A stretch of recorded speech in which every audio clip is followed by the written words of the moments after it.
तो कैसे हैं आप सभी लोग। ये है हमारी वीडियो का पार्ट 3 जहाँ पर हम इम्पॉर्टेंट रिएक्शंस को देखने वाले हैं। मैं आपको दिखा देता हूँ कि हमने अभी तक क्या क्या पढ़ लिया है। This is the part 3 of the video. Part 1 में हमने एसिड्स बेसिस एंड सॉल्ट्स का इंट्रोडक्शन देखा था। पार्ट 2 में हमने कॉन्सेप्ट ऑफ इंडिकेटर्स को समझ लिया है और आज हम डिस्कस करने वाले हैं important reactions of the chapter को। अगर आप मेरे साथ बने हुए हैं, अगर आपने अभी तक पिछली वीडियोस नहीं देखी हैं, I will provide you the link in the description by which you can watch the videos. और बिना किसी देरी के साथ, बिना टाइम वेस्ट करते हुए हम अपनी वीडियो को स्टार्ट करते हैं। मेरा नाम है दीपक पाठक, आप देख रहे हैं राइज एजुकेशन, जहाँ पर हम चीज़ों को सिर्फ पढ़ते नहीं हैं, चीज़ों को समझते हैं, चीज़ों को सीखते हैं। तो स्टार्ट करते हैं। हमने अभी तक इंट्रोडक्शन देख लिया है, एसिड क्या होते हैं देख लिया है, बेस क्या होते हैं देख लिया है, कॉन्सेप्ट ऑफ इंडिकेटर्स को हमने समझा है, इंडिकेटर्स कितने टाइप के होते हैं, natural indicator, all factory indicator, synthetic indicator, उनके टाइप्स, उनके यूज़, ये सारी बातें हमने कर ली हैं। आज हम इम्पॉर्टेंट रिएक्शंस को पढ़ेंगे कि एसिड की रिएक्शन मेटल के साथ हो, बेस की रिएक्शन मेटल के साथ हो।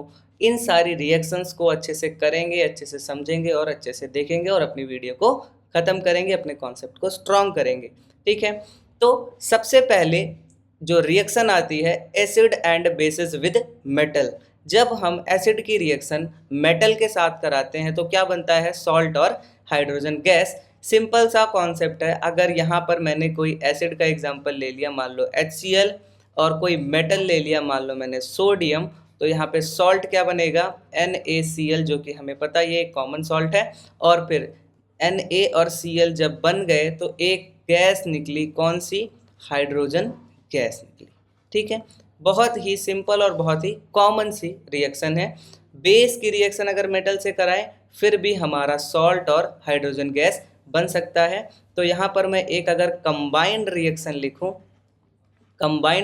लिखूं तो वो क्या होगी, एसिड की रिएक्शन या बेस की रिएक्शन अगर हम मेटल के साथ करा दें तो क्या बनता है, सॉल्ट बनता है और हाइड्रोजन गैस बनती है। ठीक है, तो ये थी एसिड की रिएक्शन और बेस की रिएक्शन मेटल के साथ।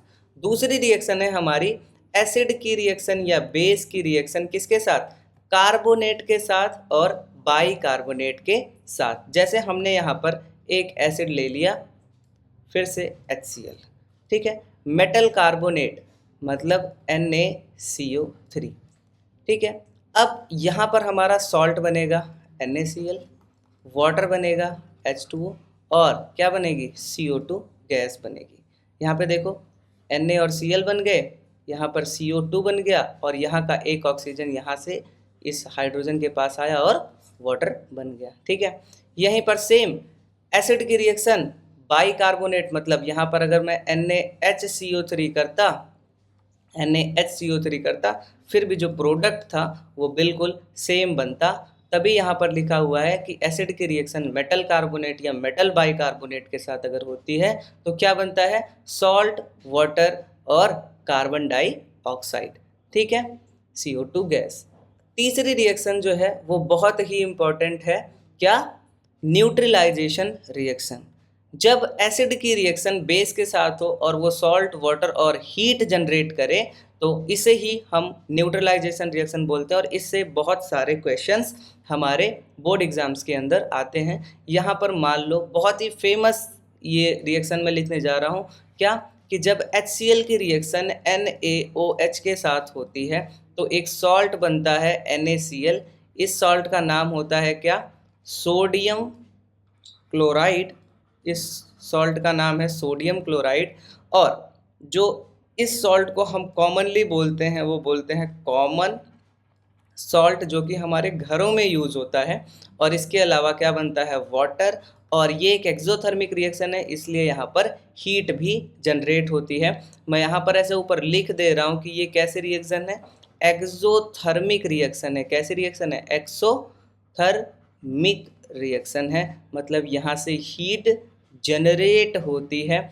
अगली वीडियो में हम देखेंगे कि किस तरीके से ये हीट जनरेट होती है, क्या क्या प्रोसेसेस होते हैं डाइल्यूशन के, कॉन्सेंट्रेट करने के। ठीक है, आगे देखते हैं क्या है, एसिड की रिएक्शन मेटल ऑक्साइड के साथ, ठीक है। मेटल ऑक्साइड मतलब जो मेटल है और इसके साथ कोई ऑक्साइड आ गया है। मान लो मैंने यहाँ पर क्या ले लिया, एक मेटल ले लिया मैग्नीशियम, मैंने एक मेटल ले लिया मैग्नीशियम और ऑक्साइड, ठीक है। तो मेटल के ऑक्साइड, मैं बताऊं जो मेटल्स के ऑक्साइड होते हैं ये बेसिक होते हैं नेचर में, तो थोड़ा सा दिमाग लगाना। अगर मेटल के ऑक्साइड क्या हैं, बेसिक हैं, और ये क्या है, एसिड है, तो एसिड और बेस की रिएक्शन कराते ही हमारे पास सॉल्ट आएगा, वाटर आएगा और हीट जनरेट होगी, जो कि अभी अभी हमने यहाँ पर देख लिया, ठीक है। तो क्या है, एसिड की रिएक्शन अगर हम किसके साथ करा दें, मेटल ऑक्साइड के साथ, तो प्रोडक्ट क्या बनेगा, सॉल्ट, वाटर और हीट। अच्छा, अगर यहीं पे थोड़ा सा दिमाग अगर हम लगाएं, क्या कि अगर हम बेस की रिएक्शन नॉन मेटल ऑक्साइड के साथ कराएं, क्या बेस की रिएक्शन किससे कराएं, नॉन मेटल ऑक्साइड के साथ कराएं, तो नॉन मेटल ऑक्साइड कैसे होते हैं नेचर में, एसिड, और उसकी रिएक्शन हम किससे करा रहे हैं, बेस। प्रोडक्ट क्या बनेगा, सेम, सॉल्ट, वाटर और हीट, सिंपल। तो ये था हमारा कॉन्सेप्ट किसका, इम्पॉर्टेंट रिएक्शंस का, कि जो इस चैप्टर के अंदर है। आगे भी कुछ इम्पॉर्टेंट रिएक्शंस हैं लेकिन वो सॉल्ट एनालिसिस की हैं, तो वो हम आगे डिस्कस करेंगे। और आगे आने वाली वीडियो में हम अब बात करने वाले हैं पीएच और डाइल्यूशन की, जो कि एक बहुत ही इम्पॉर्टेंट कॉन्सेप्ट होने वाला है, जिसमें हम अपनी एनसीईआरटी से पीएच और डाइल्यूशन को समझेंगे और उसके बाद सॉल्ट एनालिसिस करेंगे, ठीक है। तो ये थी कुछ इम्पॉर्टेंट रिएक्शंस इस चैप्टर की। और इस जो ये वाली वीडियो है, इसमें हमने देखा कि डिफरेंट रिएक्शंस, जब एसिड बेस के साथ रिएक्ट करता है, एसिड मेटल के साथ रिएक्ट करता है, बेस मेटल के साथ रिएक्ट करता है, acid metal oxide, metal hydrogen carbonate, इन सभी के साथ रिएक्ट करता है, तो क्या क्या प्रोडक्ट्स बन सकते हैं। तो इतनी सी ही रिएक्शंस थी। अब पार्ट 4 में हम पीएच और डाइल्यूशन के बारे में समझेंगे। तब तक के लिए पढ़ाई करते रहें। All the very best.